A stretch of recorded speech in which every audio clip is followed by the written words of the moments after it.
What's up, guys? Welcome into our final installment of CrossFire, getting you ready for the 2022 NFL Draft as it relates to the LA Chargers. We've been joined by Dane Brugler all month. This is our final installment. Watch the first three. Dane debated wide receivers with Mike Renner, defense with Brett Coleman, and mid to late round picks with Chad Reuter. In today's episode, it's all about the 17th pick with the Ringers' Ben Solak. So, guys, let's get right into it. We have four topics. Number one, should the Chargers stick and pick at 17 or trade the pick? Dane, why don't you start us off? Got to leave those phone lines open, right? And I tell you what, if they get the right offer, I'm always in favor of moving around, being a little creative with what they want to do. And the chance to move back a little bit, maybe recoup that second round pick, which we know, they don't have anymore. And getting another day two pick in this draft, it sounds pretty appealing to me. Yes, you are trading away from the top 20, where you figure there's going to be, whether it's a receiver, whether it's a tackle, whether it's a key defensive player, you're going to be trading away from some good players. There's no doubt. But I think even if you're moving back 7-8 spots, I still think you can feel good about who's going to be left for you at that point. Being able to pick again on day two is very appealing. And we know that, having more bites at the apple, especially in a draft like this, where the upper class, it's a little thin, but that middle class prospects, it's a very robust group. So the chance to add another second round pick, that is something that I'm always going to be interested in. So the phones are out there. Phone lines are open to wheeling and dealing. So let's make a deal. Ben, what do you think? A lot of good players are going to be there at 17. What should the Chargers do? Has Tom Telesco ever traded back? Ever? I don't know. I think the Chargers' way is generally hanging at the pick, which is not fair to Dane, because Dane had to argue one side of it, and I made him argue the trade back side. But I think it makes sense to stay at that position when you know that you're going to get a nice range for you. I think the end of the tackle class can be there. I think the thickness of the corner class can be there. The thickness of the wide receiver class can be there. And those are all positions that it makes sense for the Chargers to hit, right? And so it's nice to stay and hang around. Now, you do keep the phone lines open. That's good business. But Telesco usually sticks to his guns, makes first-round picks, and heck, he's made some good ones over the last few years. So if he decides to stay at 17 to pick a player, that player is probably a good guy. All right, guys, next topic. The biggest need to fill for the Chargers. You could probably go in a variety of directions here. Ben, why don't you start us off here? Yeah, I look at a team that was in their first year under head coach Brandon Staley, who brought a defensive approach that is pretty unique to the league, right? Something that really took fire with the Rams in LA in 2020. And that approach requires different players in different roles than you typically see in the league, right? And the Chargers had an issue in run defense last year. They really couldn't stop when they needed to get a stop late in the fourth quarter in those close games. And you saw them make some changes along the defensive line, get Sebastian Joseph Day, right? Get Austin Johnson to play on that interior, because you need those guys to be able to two gap. But you also need a really good linebacking core if you're going to play light in the box and still attempt to defend the run with two deep safeties. And when you do get those passing attempts with those two deep safeties, that linebacker's got to be able to turn and run. And that linebacker's got to be able to go and make legitimate coverage plays in the middle of the field. So if Drew Tranquill is a talented player, Kenneth Murray, who's been a move piece for them, they played him on the edge a little bit, so makes sense for Murray to spend some more time blitzing as well. I think linebacker's a spot where you could see an addition. Taking linebacker in the first round can be tricky. It's not something that's done often, and that player really has to have a strong skill set. Think about what Michael Parsons was for the Cowboys as a top 15 pick last year. But if you really believe in the coverage ability of a guy like Devin Lloyd, who's got that height, he's got that length, he's got that range to him, if he's available at 17, it makes a lot of sense, because that middle linebacker position is really key to running what Staley wants to run on defense. And the Chargers need more bodies there. I think they need a star player there.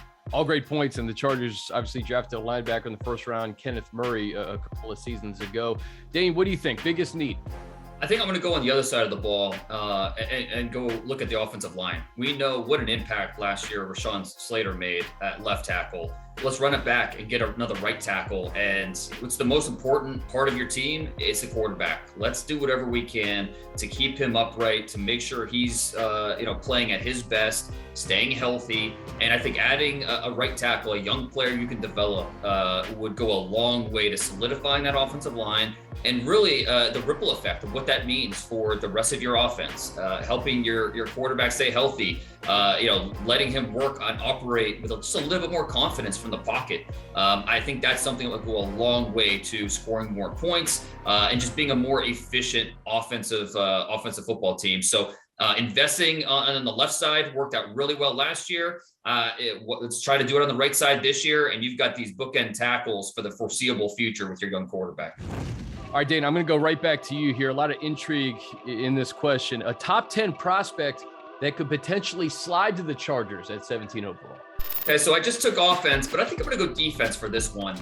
Jordan Davis from Georgia is so interesting. 6'6", 340 pounds. A guy who is pound for pound, maybe the best athlete in this draft. Guys like that just shouldn't be able to run in the 4.7. Shouldn't be able to move like Jordan Davis moves. But he's still, a nose tackle. And a lot of teams will be maybe not on board with drafting a player like that in the top 15 picks. So if he were to slip there to 17, Jordan Davis is going to make you think about it, because of what he brings to your defense. Add him to the rotation. He's going to be a shutdown run defender, a dominant level run defender. And then I think the biggest question is when that snap count goes up. He averaged only 25 snaps per game last year. When that snap count goes up, is he still able to sustain that level of athleticism, that energy that we see in flashes on tape? And if he is, then you're getting a little bit more pass rush than I think what he showed at Georgia as well. Jordan Davis is the type of player, the type of difference maker on the defensive line that is really going to make you stop and think about him being the selection, even if he falls past the first 16 picks. Wouldn't that be something if Jordan Davis was on the board? Ben, what about you, bud? Yeah, that's such a fun one. That's a good one for the Staley answer. Dane said he wants to protect the quarterback. I want to spoil the quarterback. Chris Olave, wide receiver out of Ohio State. There's a lot of guys who deserve to go early in this receiver class. Garrett Wilson, his teammate at Ohio State, Jameson Williams out of Alabama, Drake London out of USC. But if you look at the way the Chargers are built in that receiving core, Keenan Allen, Mike Williams, so good in the short areas, so good in the contested catch, right? Mike Williams in the red zone, Keenan Allen with the route running on 3rd and 8. But it felt like the thing that this team needed last year was speed. It felt like you had Justin Herbert with a 65-yard arm, and you were trying to find ways to really stretch the field out, not just regular stretch it, really stretch it out with the Ferrari that you've got a quarterback, and that an extra speed element at receiver could really help them do so.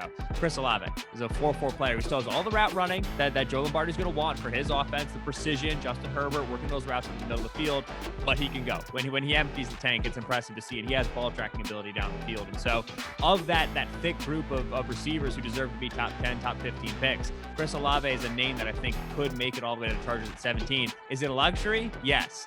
Will it be extremely fun to watch? Yes, it will. Yes, it would. And he's a Southern California kid, so it makes it that much sweeter. Hey, final one. What's the pick going to be? Ben, we'll go to you. Man, it's tough. I like Trevor Penning, the tackle that you're going to get out of Northern Iowa. He makes a lot of sense for what you're going to see from the Charger running team, and this is a guy that can make waves in the running game.